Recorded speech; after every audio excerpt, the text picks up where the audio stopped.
Gravel వేసే వ్యక్తి యొక్క అన్న ఇతని గ్రావెల్ వేస్తుంటే ఇతని ద్వారా బద్నాం చేయాలని చెప్పేసి సాక్షి పేపర్ వాళ్ళకు డబ్బులు ఇచ్చాడంట. సదరు వ్యక్తి చెప్పాడు, నేనే 2 లక్షల రూపాయలు డబ్బులు ఇస్తాను, సాక్షి పేపర్కి డబ్బులు ఇచ్చి ఈ ఎమ్మెల్యే మాధవిరెడ్డి గారికి అంటగట్టేసేసి వాళ్ళ అనుచరులు చేశారు అని చెప్పేసి సాక్షి పేపర్లో తీసుకొచ్చి హల్చల్ చేద్దామని చెప్పి. ఇక్కడ టార్గెట్ ఏంది? ఆయన చిన్నాయన పెద్దనాయన కొడుకు రామకృష్ణారెడ్డి టార్గెట్. వాస్తవాలు కూడా తెలుసుకొని రావాలి. నేను ఒకటే అడుగుతాను, నాకు తెలియదు జర్నలిజం అంటే. నాకున్న అవగాహన ఏంటంటే, ఒక న్యూస్ తెలిసినాక దాని మీద ఒక ఇన్వెస్టిగేషన్ అనేది బేసిక్గా మీరు కూడా చేసుకుంటారు. ఇందులో నిజం ఎంత అబద్ధం ఎంత అనేది మీరు కూడా చూసుకుంటారు. చూసుకొని రాస్తే దాన్ని జర్నలిజం అంటారు. పైసలు తీసుకొని రాస్తే దాన్ని ప్యాంప్లెట్ అంటారు. మీరు ప్యాంప్లెట్ నడుపుకోవాలో జర్నలిజం చేయాలో మీ యొక్క యాజమాన్యానికి, మీకు ఇలాంటి సలహాలు ఇస్తున్న మీ యొక్క పైన ఆ పేపర్లో ఉన్న అధికారులకి వాళ్ళకి సంబంధం. మీరు ఎన్నిసార్లు నన్ను ఫోకస్ చేస్తారో అంతకంటే డబుల్ ఫోర్స్తో పైకి లేస్తాను, అది మాత్రం గ్యారంటీ. ఈరోజు మీరు నాకు అవకాశం ఇచ్చినారు, నీ పేపర్ గురించి మాట్లాడే అవకాశం మీరు నాకు ఇచ్చినారు, నాకు లేదు. నువ్వు తప్పుడు రాతలు రాసినప్పుడల్లా బయటకు వస్తాను, మాట్లాడతాను. డెఫినెట్గా నీది ఒక ఫేక్ పేపర్, ఫేక్ మీడియా. నీ యొక్క యాజమాన్యం అవినీతి చేస్తే మీరందరూ బురదలో పందులు లెక్క పొల్లితే ఆ పొల్లిపోయి మాకంతా మురికి పూపిస్తామంటే పూపించుకోవడానికి ఎవరం రెడీ లేము. హార్ష్గానే ఉంది. నిజాయితీ ఉన్నవాళ్ళు ఇంత హార్ష్గానే మాట్లాడతారు. ఈరోజు రాలేకపోయినావే నువ్వు సాక్షి పేపర్వి? రా, ఇంత స్టోరీ బోర్డు వేసుకొని ఇంత హల్చల్ చేసినావు కదా నీ పేపర్ సేల్స్ పెంచుకోవడానికి, నీ మీడియాలో సర్క్యులేషన్ పెంచుకోవడానికి. ఇప్పుడు ఎందుకు రాలేకపోయినా? నీ మైక్ ఇక్కడ ఎందుకు లేదు అంటే నువ్వు తప్పు చేసినావు, నువ్వు భయపడ్డావు. వీడికి వస్తే నువ్వు చేసింది ఫాల్స్ స్టోరీ బోర్డ్ అని చెప్పి నువ్వు ఒప్పుకున్నట్టు అవుతుందని చెప్పేసి రాలే. నువ్వు ఈసారి నువ్వు రాసే ముందు మళ్ళీ వచ్చేదానికి ధైర్యం ఉంటే రైట్. లేకపోయినావు అనుకో, నువ్వు మాట్లాడినన్ని సార్లు, నువ్వు ఫేక్ స్టోరీలు వేసినంత సార్లు నేను కూడా ప్రజల దగ్గరికి వెళ్తాను. ప్రజలకు కూడా నేను చెప్తున్నాను, 1 సెంటు భూమి కడపలో నాకు నోటీస్కి వస్తే కబ్జా చేయడానికి ఎవ్వరికి వదలను. వాళ్ళు నా పార్టీ వాళ్ళైనా ఇంకో పార్టీ వాళ్ళైనా నాకేం పెద్దగా భయం లేదు, ఏమీ లేదు. నేను ప్రజలతో ఓట్లు వేయించుకున్నాను, ప్రజలకు పనిచేస్తాను. ఈరోజు చెప్తున్నాను, నాకు గెలిచినప్పటి నుంచి కేసీ కెనాల్ మీద ఆ పక్కన లేఅవుట్లు వేసేసి ఈ సాక్షికి సంబంధించిన సానుభూతి పనులు లేఅవుట్లు వేసుకొని కేసీ కెనాల్ మీద పర్మిషన్ లేకుండా కల్వర్ట్లు కట్టుకొని ఆ యొక్క లేఅవుట్లకు రస్తాలు చేసుకున్నారు. నేను ఫార్మల్గా ఒక లెటర్ రాసి దీని మీద సర్వే చేయమన్నాను. ఇప్పుడు ఫార్మల్గా చెప్పను, వెళ్తాను. ఎవడెవడు లేఅవుట్లు వేసినాడు, ఎవడెవడు కేసీ కెనాల్ మీద కల్వర్టు కట్టినాడు, ఎవడెవడు ఈ సాక్షి పేపర్కు ఈ పార్టీకి సంబంధించిన వ్యక్తులు అందరినీ బయటికి లాగుతాను. నువ్వు ఫేక్ రాస్తే నేను నిజాలు బయటికి తీస్తాను, గుర్తుపెట్టుకోండి. అందరూ నీ పార్టీలో పనిచేసిన నాయకుల లెక్క గలీజ్ వ్యవహారాలు చేస్తారనుకుంటే అది నీ బుద్ధి పొరపాటు. నేను కడప ప్రజలకు మాత్రం పనిచేస్తాను. కుదిరితే నా శక్తి ఉంటే 10 రూపాయలు కడప ప్రజల కోసం ఖర్చు పెడతాను. ప్రజల దగ్గర నుంచి నాకు ఒక్క నయా పైసా కూడా అక్కర్లేదు, గుర్తుపెట్టుకోండి. ఈరోజు ఎంతోమంది వస్తారు, నా చేత నేను అక్కడికి నేను సాయం చేస్తూ ఉన్నాను. ఎంతోమంది గ్రీవెన్స్కి వస్తారు.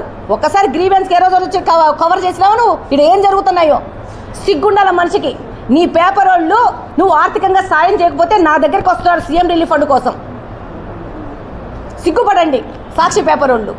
నేను మిగతా మీడియా మిత్రులు కూడా చెప్తున్నాను, ఏదైనా స్టోరీ జరగనియండి, నాకేం ప్రాబ్లం లేదు, జరుగుతూ ఉంటాయి. ఇది మనం సొసైటీలో ఉన్నాం, 5-6 లక్షల మంది జనాభాలో ఉన్నాం.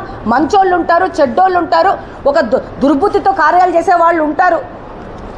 మీరు వెళ్ళాలా, ఇన్వెస్టిగేషన్ చెయ్యాలా, దాన్ని వాస్తవాలను కనుక్కోవాలా. నాకు మొన్న రాత్రి నేను హైదరాబాద్ నుంచి బయలుదేరుతుంటే ఇది నేను చూశాను. చూడంగానే నేను వచ్చి ఇమీడియట్గా చెప్పాను, ఎవరిది ఆ ల్యాండు, ఎవరు గ్రావెల్ వేసినారు, ఎవరా మనుషులు, నేను కనుక్కోగలిగినానే. ఏం మీరు కనుక్కోలేరా?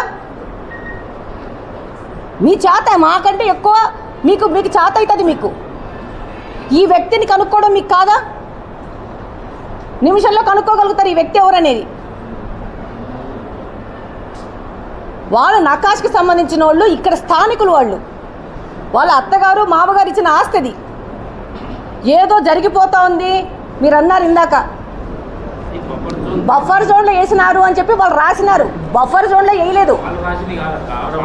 రైతులు మేము మీడియా వల్ల వెళ్తే అక్కడ ఆరోపించింది ఏంటంటే వాళ్ళు ఆక్రమించినారని చెప్పలే. వాళ్ళు ఏం చెప్పారంటే బఫర్ జోన్ లో ఇదే నీకు చెప్పిన వాళ్ళు కూడా అందులో కూముక్కైనా కల్ప్రిట్సే. నీకు ఎవరు చెప్పినారో వాళ్ళు కూడా అర్థమైందా? ఆడ వేసింది ఆ 2 ఎకరాలలో ఎక్కడేసారయ్యా రామకృష్ణారెడ్డి? 2 ఎకరాల 10 సెంట్లలో 190 లోడ్లు గ్రావెల్ తెచ్చేసినారు. దానికి సంబంధించిన డబ్బు కూడా ఆమె కట్టింది. మట్టి కాదు, గ్రావెల్ రాయల్టీ కట్టి అక్కడి నుంచి తెచ్చి ఇస్తున్నారు. నిన్న కలెక్టర్ గారు వస్తే కూడా రాయల్టీ కట్టిన పేపర్లు కూడా కలెక్టర్ గారికి సబ్మిట్ చేయడం జరిగింది. మీరేదో చెరువులోంచి మట్టి తవ్వుతే మట్టి వేసినారంటే అట్ట కాదు. మీరు వెళ్ళి చెరువులో దిగండి, ఎక్కడ తీసినారో చూపించండి. ఉత్త ఫేక్ రాతలు రాయడం కాదు. అది చూడండి, ఆ మట్టి చెరువులో మట్ట గ్రావెల్ మట్ట మీకే తెలుస్తుంది. ఒక ఫోటో చూడండి, ఓపెన్ చేసుకొని. మీ దగ్గర అందరి దగ్గర ఫోన్లు ఉన్నాయి కదా, ఓపెన్ చేయండి. సాక్షి మీడియా ఇచ్చిన కెమెరా వీడియో ఉంది కదా, దాంట్లో చూడండి. అది 200% గ్రావెల్. అన్ని పట్టుకున్నారు. ప్రజలు వెళ్ళి కంప్లైంట్ చేస్తే బేసిక్ ఫస్ట్ ఏం జరుగుతుంది, ఆడ జరుగుతున్న వర్క్ చేస్తున్న మిషనరీని పట్టుకొని పోతారు. ఆ తర్వాత ఇన్వెస్టిగేషన్ చేస్తారు. అది కరెక్ట్ అయితే పనిష్ చేస్తారు, కరెక్ట్ కాకపోతే వదిలేస్తారు. కరెక్ట్ కాదు కాబట్టి టిప్పర్లని బండ్లని వదిలేసినారు. అది వాస్తవం. Thank you very much. డెఫినెట్గా ఏదన్నా జరుగుతుంటే డౌట్ వస్తే కంప్లైంట్ ఇవ్వాల్సిన అవసరం ఉంది. కంప్లైంట్ ఇచ్చి అధికారులను అప్రమత్తం చేయండి, అంతేగాని రాయండి. ఇక్కడ ఎవరో వ్యక్తులు ట్రావెల్ జరుగుతున్నారని చెప్పేసి మీకు తెలియకపోతే తెలియని వ్యక్తులను రాయండి, అంతేగాని ప్రతి ఒక్క దానికి మాధవిరెడ్డి అనుచరులు మీరు సేల్ అవ్వాలంటే మాధవిరెడ్డి పేరు పెట్టకపోతే సేల్ కాలేరా? మీ సొంత కెపాసిటీ లేరా? సొంత సత్తాతో తెలియబెట్టమండి. ఎవరెవరు ఏ పేపర్లు అవుతారో. కృష్ణారెడ్డికి ఆ గ్రావెల్ తవ్వినోడికి పర్సనల్ సమస్యలు ఉన్నాయి. దానికి నేనేం చేయమంటావు? నువ్వు మీ అన్న కొట్లాడుకుంటే నేనేం చేయమంటారు? నేనేం చేస్తాను? నాకేం సంబంధం? కృష్ణా జరుగుతూ ఉంది, అవి రాయండి స్టోరీ బోర్డు. మీరు నిజంగా రాయదలుచుకుంటే నాతో పాటు 5 గంటలకు బయటికి రండి. నేను 5 గంటల నుంచి ఎండలో తిరుగుతున్నాను, వితౌట్ తిండి టిఫిన్ లేకుండా 9 గంటల వరకు మీరు కూడా తిరగండి. అది నా నిజాయితీ.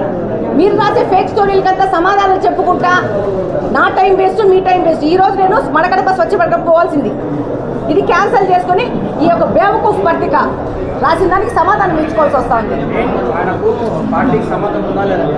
ఇదిగమ్మా, పార్టీకి సంబంధం ఒకటి, పార్టీకి సంబంధం లేకున్నా కూడా కడపలో ఉన్న నివాసంలో ఉన్న పౌరులు వాళ్ళు, ఓకే, వాళ్ళకి డౌట్ వస్తే వాళ్ళు వెళ్ళి కంప్లైంట్ ఇచ్చుకుంటారు.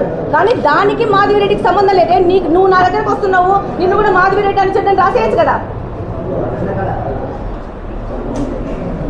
వాళ్ళేమో నా దగ్గర ఏమంటారు, ఐడి కార్డులు తీసుకొని పోయినారు అనుచరులని ఏం మాట్లాడతారు? విలువలతో కూడా చేయండి. నేను కూడా ఒప్పుకుంటున్నాను, విలువలతో కూడా చేయండి. నాకు చెప్పండి ఎక్కడున్నాయి సమస్యలు, నేను వచ్చి పని చేస్తాను. నేను పని చేయడానికి సిద్ధంగా ఉన్నాను. 5 రూపాయలు 10 రూపాయలు నాకు కుదిరితే నేను కూడా పెట్టడానికి రెడీగా ఉన్నాను. దానికి కూడా అంటారు మాధవిరెడ్డి దగ్గర డబ్బులు ఉన్నాయి. డబ్బులుండి కాదు, మానసికంగా ఉండడానికి. మొన్న మేము సభ్యత్వం చేసినాం. సభ్యత్వం చేస్తే ఆ సభ్యత్వం కింద 2 మనుషులు సెప్టిన్ ట్యాంక్లో పడి చచ్చిపోయినారు. 2 యువకులు, చిన్న పిల్లోళ్ళు ఉంటారు. వాళ్ళకి తెలుగుదేశం పార్టీ నుంచి మేము సభ్యత్వం మా డబ్బు పెట్టి చేయించినాం. వాళ్ళిద్దరికి 100 రూపాయలు పెట్టి చేయించిన వాళ్ళు 5 లక్షల రూపాయలు, 5 లక్షలు 2 అకౌంట్లో పడ్డాయి. మీకు చేతనైతే ఇలాంటివి మీరు టెలికాస్ట్ చేయాలా, ఇలాంటి వాళ్ళ దగ్గర తీసుకుని స్టోరీ బోర్డులు వేయాలా, అప్పుడు పాజిటివిటీ పెరుగుతుంది. ఇదే ఫేక్ స్టోరీసు, ఫేక్. ఇంత దిగజారాల్సిన అవసరం సాక్షికి ఏం పడింది? ఏదో సాక్షి గురించి మాట్లాడుతున్నాడు, అతను ఆయన గురించి రాసుకుంటే బాగుంటుంది. ఏ హక్కుతో వాలంటీర్లకు అందరికీ పేపర్లు పంచినారు? వాళ్ళు ఎవరి డబ్బు పంచినారు? వాళ్ళ మీద వాళ్ళు ఒకసారి ఏలు పెట్టుకొని చూసుకుంటే వాళ్ళ తప్పులు వాళ్ళకి తెలుస్తాయి. నిద్ర లేచిన నుంచి వాడెవడో డ్రగ్ పెడ్లర్ వస్తే జైల్లో నుంచి వాడికి దండలు వేసుకొని వాడి ఫోటోలు వేసుకుంటారు. ఇంత దిగజారినావా? ఈ కడప నాశనం అవడానికి, యువత నాశనం అవడానికి ఈ యొక్క వైసీపీ పార్టీకి సంబంధించిన ఈ నాయకులే. వీళ్ళే పెట్లింగ్ చేశారు, వీళ్ళే గాంజా వ్యాపారాలు చేస్తున్నారు. ఈ డబ్బులు తీసుకుపోయి కువైట్లో, సౌదీలో పెట్టి అక్కడ హోటళ్ళు నడుపుతున్నారు. కడప జనాల్ని, యువతని నాశనం చేసి వీళ్ళు డబ్బులు తీసుకుపోతారు. వాళ్ళని ప్రశ్నించండి వెళ్ళి, ఏం నీ బిడ్డ లేడా దాంట్లో? రేపు నీ బిడ్డ ఇదే గాంజాకి బానిస అయితే నీ పరిస్థితి ఏంది? మనకు సంబంధం లేదు. ఆ సమస్య మురికి మన ఇంట్లోకి రాలేదనుకోవద్దండి. ఎప్పుడు మీకు ఆ సమస్య మీ ఇంట్లోకి దూరుతుందో మీకు తెలియదు. వాటిని కూడా చేయండి. నిన్న వచ్చిన బిస్మిల్లా దగ్గర నుంచి 5 మంది ముస్లిం మహిళలు కళ్ళ నీళ్ళు పెట్టుకుని ఏడుస్తున్నారు. నేను ఇస్తాను అడ్రస్, మీరు వెళ్ళి స్టోరీ బోర్డులు చేయండి. సమాజం కోసం పని చేయండి. ఆ పార్టీ కోసం పని చేయదలుచుకుంటే పాంప్లెట్ వేసుకోండి, వైసీపీ పార్టీ సంబంధించిన పేపర్ అని చెప్పి. నేను ఒక్కదాన్ని రాష్ట్రంలో మొత్తం నా గురించి చేస్తే రాష్ట్రం మొత్తం అందరూ చూస్తారు, దేశాలు వెళ్ళి వెళ్తాయి అనుకుంటే నేను ఫ్రీగా అలో చేస్తా. నా ఫోటో ఇస్తాను. ఆ పేపర్లో రాజశేఖర రెడ్డి గారు వేసినారు, అంత పెద్ద గొప్ప వ్యక్తిని నేను కాదు. దాని కింద ఒక చిన్నది కింద పోర్షన్లో నా ఫోటో వేసుకుని రోజు స్టోరీ బోర్డు రాసుకోండి.